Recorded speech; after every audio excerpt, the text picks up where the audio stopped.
foi o tema, né? O mote dessa manifestação de ontem. Então, Diego, pelas minhas apurações, existe um movimento muito claro na elite brasileira, entre os políticos, no judiciário, já dentro do STF, para isolar Jair Bolsonaro nessa agenda dele da anistia. Porque a agenda da anistia só interessa a Jair Bolsonaro. É a ele que interessa a anistia. Lá no final das contas, né, é para abrir uma porta, uma brecha para que Jair Bolsonaro encontre um caminho, caso ele seja condenado pelo Supremo Tribunal Federal, o que é o mais provável. Então, existe uma discussão dentro da elite política, ali dentro do Centrão, que envolve o STF, para desviar essa discussão para a redução das penas. E a gente percebe, pela pesquisa Datafolha, que esse é um tema mais sensível para a população brasileira. A população está mais sensível a esse tema.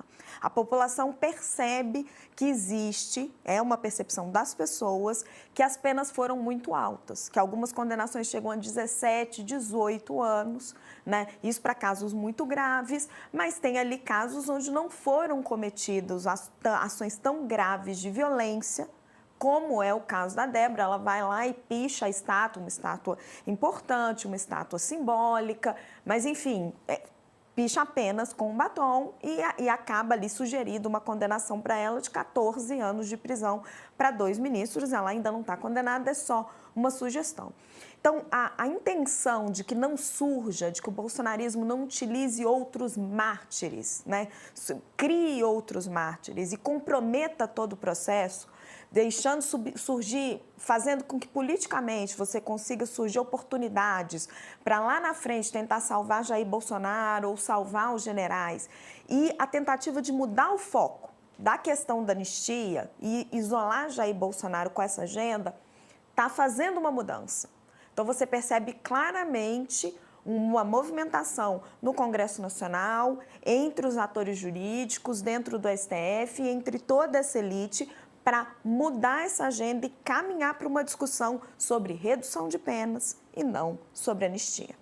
Perfeito, a gente já vai voltar, eu quero ouvir o Thales também sobre este assunto. Agradecendo a você que nos assiste, deixe seu like aí na nossa transmissão do YouTube, participe assim como fez o José Luiz Febem, está aqui conosco, Fagner também, Fagner Oliveira, André Reginato, Zé Scott, Suzana, o Ronaldo Cruz mandou aqui um superchat, obrigado pela participação.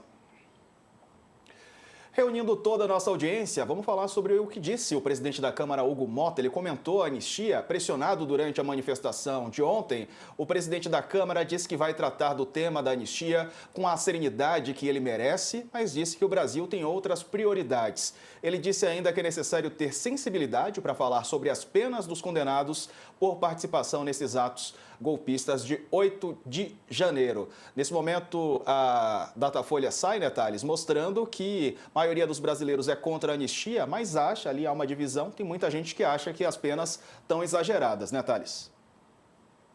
Exatamente. Como disse, isso é um tema que está claro, e a Raquel também disse a mesma coisa, está claro,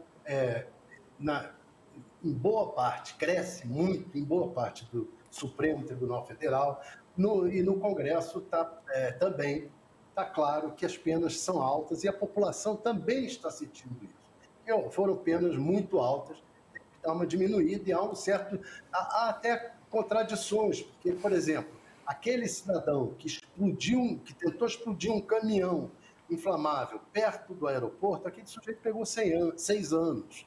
Aquilo está errado, aquele sujeito tinha que ter mais, aquilo foi um ato de terrorismo. Mas existem questões legais que fizeram com que aquilo fosse julgado em outra situação. Mas vão ter que rever isso para igualar a situação.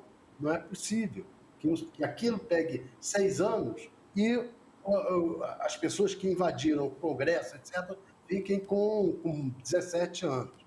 Vai ter que ter um meio termo aí na dosimetria. Isso está todo mundo achando isso hoje em dia. Não há mais tanta discordância. Muito embora, do ponto de vista técnico, se você conversa com os ministros do Supremo, com o Gilmar Mendes, com o Anderson Paes, etc. Do ponto de vista técnico, eles te explicam tintim por tintim por que tem que ser essa dosimetria. Mas o caso é que a justiça tem questões técnicas e questões políticas também. Essa questão da dosimetria é uma questão que já está politizada e ela vai ter que ser repensada dentro de parâmetros políticos. A questão da anistia, não.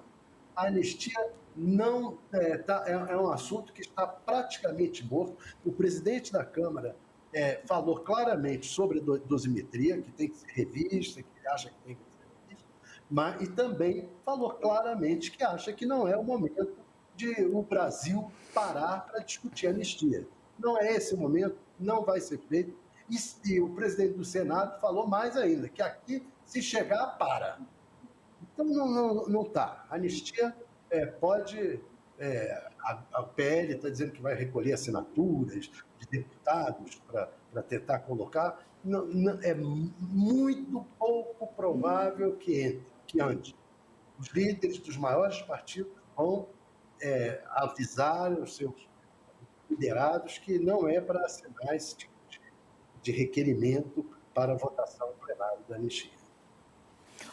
A fala do Hugo Mota, Diego, ela se alinha exatamente ao que eu tinha acabado de explicar. Esse movimento da elite política e jurídica do país, de que a anistia é uma pauta de Jair Bolsonaro, para beneficiar Jair Bolsonaro, tem que ser isolada nesse sentido, enquanto a revisão de penas é uma pauta que a pesquisa Datafolha está aí mostrando. Você tem ali uma fatia de mais de 30% da população, que não é desprezível, que acha que as penas foram exageradas. Agora, como é que você consegue fazer a revisão dessas penas sem explodir todo o julgamento ali dentro do STF? Eu fui tentar apurar isso dentro do Supremo Tribunal Federal. Você dificilmente vai ter uma revisão do que é a tese da Procuradoria-Geral da República. A tese da Procuradoria-Geral da República é que você teve um crime de multidão e que eles cometeram, os que invadiram ali os prédios, 2 crimes: o atentado ao Estado Democrático de Direito e o golpe de Estado. Por isso que as penas ficaram tão elevadas. Muitos criminalistas questionam isso. Eles dizem que é impossível você cometer os 2 crimes, que um seria consequência do outro. O ministro Luiz Roberto Barroso chegou a questionar isso naquele momento, mas o plenário entendeu que não, que estavam se acontecendo os 2 crimes. Então, não vejo o Supremo recuando nesse sentido. Agora, vai haver uma tentativa de reduzir as penas em alguns casos, olhando caso a caso de novo, para evitar o surgimento desses mártires políticos, como o caso da Débora do Batom. De outras formas, você pode achar prisão, mandar para prisão domiciliar, como foi o caso dela. Você pode liberar por idade, você pode ver bom comportamento, você pode ver, por exemplo, as mães. Então, tem várias formas de você ver fatores não agravantes que o Supremo pode ir olhando em cada caso, em cada condição, para ir liberando essas pessoas e minimizando esse dano. Isso já está ocorrendo lá dentro e vai acontecer cada vez mais, segundo o que eu apurei. Eu acho que é este caminho que está se tentando para tentar uma harmonização, aí, tentar se encontrar um caminho de consenso. Não por meio da anistia, mas tentar se encontrar um caminho de consenso por meio de redução das penas para essas pessoas que cometeram delitos menos graves. Porque o que as pessoas precisam entender também de uma maneira muito clara é o seguinte: se você dá uma anistia para as pessoas que invadiram os prédios dos 3 poderes, você está dizendo claramente para as pessoas que tudo bem você cometer atentados contra a democracia brasileira. Né? Você quase que estimula novos eventos como esse. E isso não pode acontecer. Pois é. Thales, como é que você viu o tom adotado pelos participantes da manifestação desse domingo na Avenida Paulista, né? Bolsonaro falou, o pastor Silas Malafaia sempre é mais incisivo, os candidatos ou pré-candidatos presidenciáveis, né, que nem tem pré-candidato ainda, mas os governadores que se colocam como alternativa participaram, 4, né, pré-candidatos, assim, se eu posso citar assim, o Tarcísio, também o Caiado, o Ratinho Júnior e o Zema, né, participaram e falaram rapidamente também os governadores. E aí, Thales? eu acho que o tom adotado acabou atrapalhando o próprio Bolsonaro. Porque, primeiro, o caso do Mota, Hugo Mota, por exemplo, as pessoas lá que criticaram ele, Malafaia e companhia, que criticaram ele, só fizeram com que ele esteja mais avesso a colocar a anistia em pauta. A pressão ali, daquela manifestação, o tom da manifestação de enfrentamento com o presidente do Congresso, portanto, com o Centrão, essa é outra questão que essa manifestação deixou claro. Partiu-se para um enfrentamento entre os bolsonaristas e o Centrão, coisa que até agora não tinha ocorrido. Isso enfraquece o Bolsonaro, ao mesmo tempo em que o Lula está se fortalecendo com o Centrão, com essas viagens, com essa aproximação que ele fez com o Mota, com Davi Alcolumbre, etc. Então, estrategicamente, não foi uma manifestação grande, mas não foi grande o suficiente para bater no martelo, pressionar o Supremo, pressionar o Congresso a mudar, a fazer o que o Bolsonaro queria. Não é. Ela foi grande, mas não foi nem próximo do que eles tinham imaginado. E tinham anunciado, né, 500 mil pessoas, 1.500.000 pessoas, mas nem próximo disso. E, por outro lado, veio causar raiva nos membros, na direção do Centrão.